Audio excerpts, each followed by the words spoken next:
right, so we're going to do a recap here of applications of sinusoidal functions, so periodic motions, and how they can be expressed as sine and cosine functions. I'm just going to focus in on this first example here. We did a lot of these examples in grade 11 where we had some sort of circular object. A lot of times we used like carousels or Ferris wheels that are moving at a constant speed. So let's look at a Ferris wheel question. So a Ferris wheel has a diameter of 15 meters and is 6 meters above the ground at its lowest point. It takes the rider 30 seconds from their minimum height above the ground to reach the maximum height above the ground. Model the vertical displacement of the rider, I should say from the ground as well. Let's add that, from the ground, versus time using a sine function. Sometimes we did these questions as well with, it was model the vertical displacement from the ground versus the angle of rotation. So we did some of those. This one is, we're going to model height versus time. And then we're going to sketch a quick graph of this. All right, so let's draw a picture here. We have our Ferris wheel. And we know that this Ferris wheel is propped up 6 meters above the ground. So at its lowest height, it's 6 meters if this is our ground. What would the maximum height be if the diameter of this Ferris wheel is 15 meters? Kenzie? Pardon? 21. Okay, so we'll add that 15 meters on, and we'll have a maximum height of 21 meters.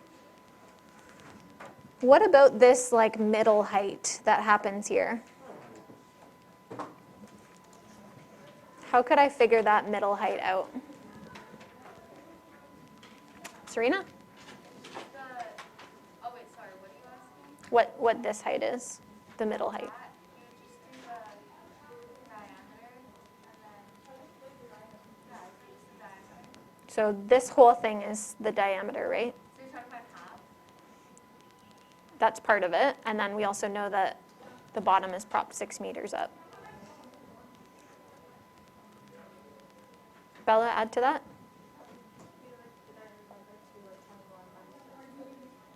Yeah. So there's a couple ways. We can do like max minus min over, or max plus min over 2. Find the center. Or if I know that this whole thing is 15, I know each of these is 7.5 meters. So that's going to make this 13.5 meters.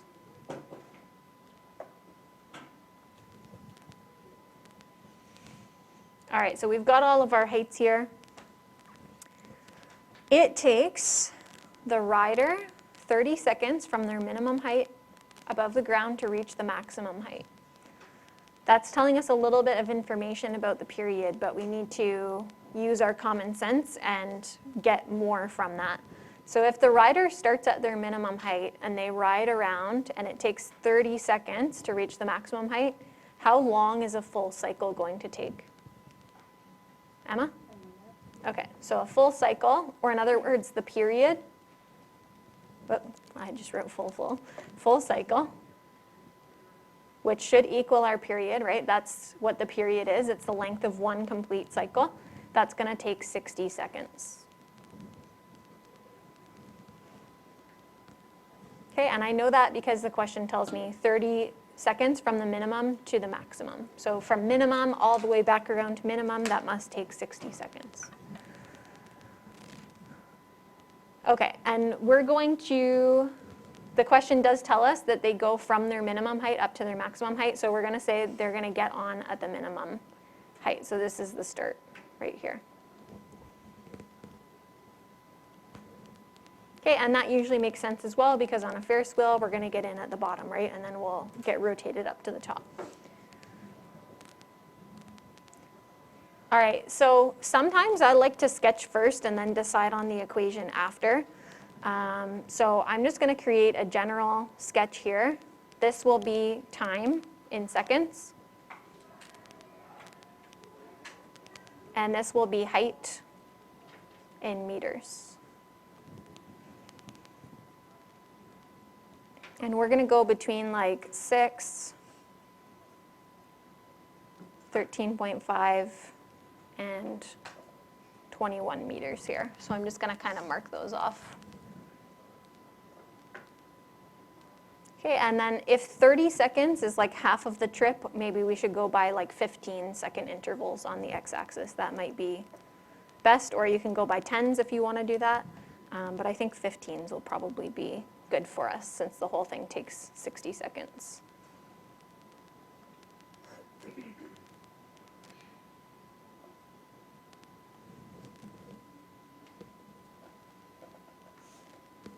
Okay, so at 0 seconds, what is the height of the rider? Okay, so if they're getting on at their minimum, at 0 seconds, we've got a height of 6 meters.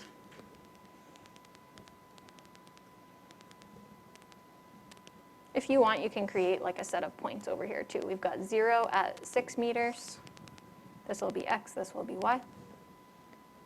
Okay, how long does it take them to get from this minimum height to the next important height, which would be here? How many seconds does that take? Okay, so at 15 seconds, they're then going to go up to a height of 13.5 meters, right?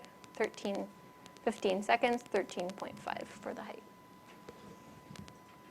Okay, we were already told that this whole thing takes 30 seconds. So at 30 seconds, they're going to be at their maximum height of 21. So 30 seconds, max height of 21. How long to get to the next important point here, this one? Kenzie? 15 more seconds, so 45 seconds back down to a height of 13.5 meters. And then full rotation around, we said takes 60 seconds. And we're going to start where we ended, or we're going to end where we started, I should say. So back at a height of 6 meters for a full cycle here.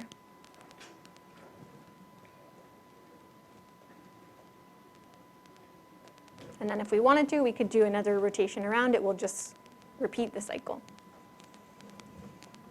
So I guess we can add on here 45 at a height of 13.5, and then a full 60 back at a height of 6.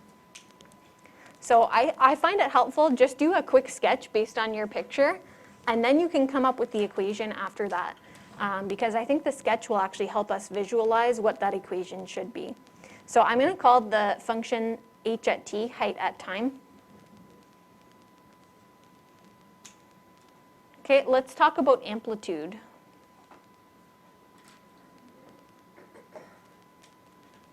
Okay, we need A, K, D, and C. And this is asking us, we're going to use a sine function for this. Kenzie? A is 7.5, and it's actually always the radius. If we're dealing with any kind of circular question, it's always the radius. If I wanted to as well, I could use, remember this little formula that we did before, max minus min over 2. So if you wanted to do that, 21 minus 6 over 2 should give you 7.5 as well.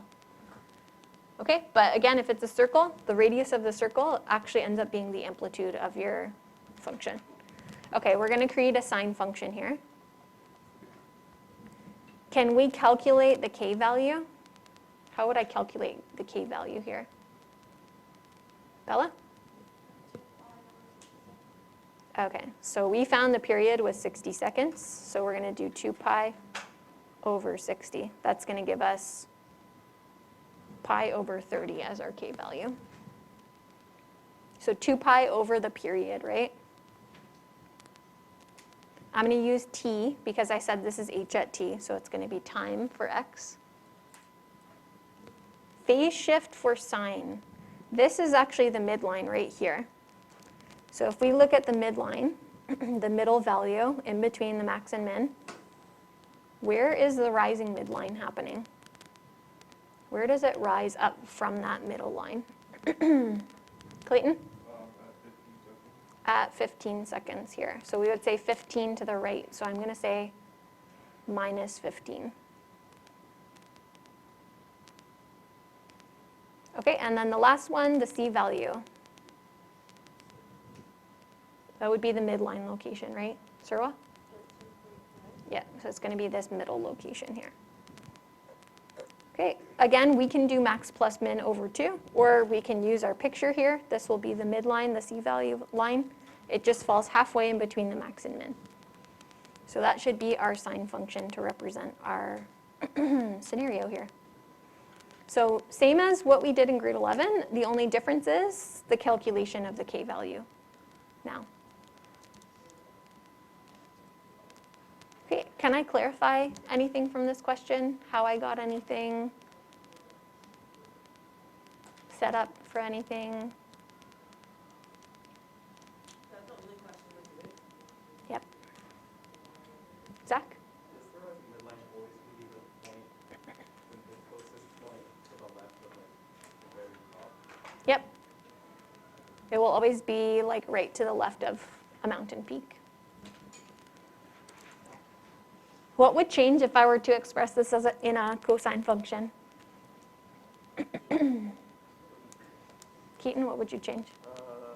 Would D be 21? So it would be T. So we're looking for the x coordinate of the max, not the y coordinate of the max for the d.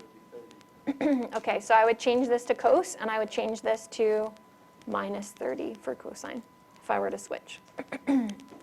Great.